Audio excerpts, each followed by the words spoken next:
Lots of ideas come to your mind even while I was writing this book. Some of them are the small things that you can do to reduce your own consumption as an individual.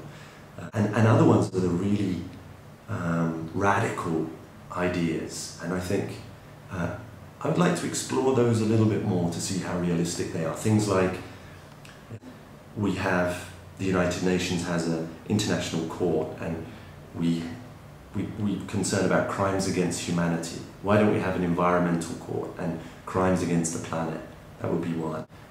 How could we change political systems in countries so that there is a representative for the environment? At the moment, it's just politicians who turn over every 5 or 10 years, and they have to say nice things and keep people happy, which means often encouraging them to consume more. If we really try and think of a radical idea, would be, could we have a global currency? And the global currency would be, maybe you could call it the carb or the eco. And this would be calculated according to what's left in the world. What is there a lot of? What is there a little of? And the value of the currency would be directly connected to the environment.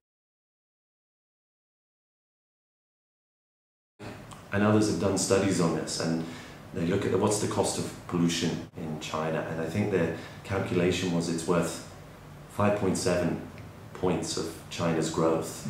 So if you consider China's growth that year was around 10%, you take that away, you end up with 4 or 5% growth, which is, it's good, but it's not as spectacular as you think. And there have been efforts within China, within the Chinese government, for the GDP to be calculated like this.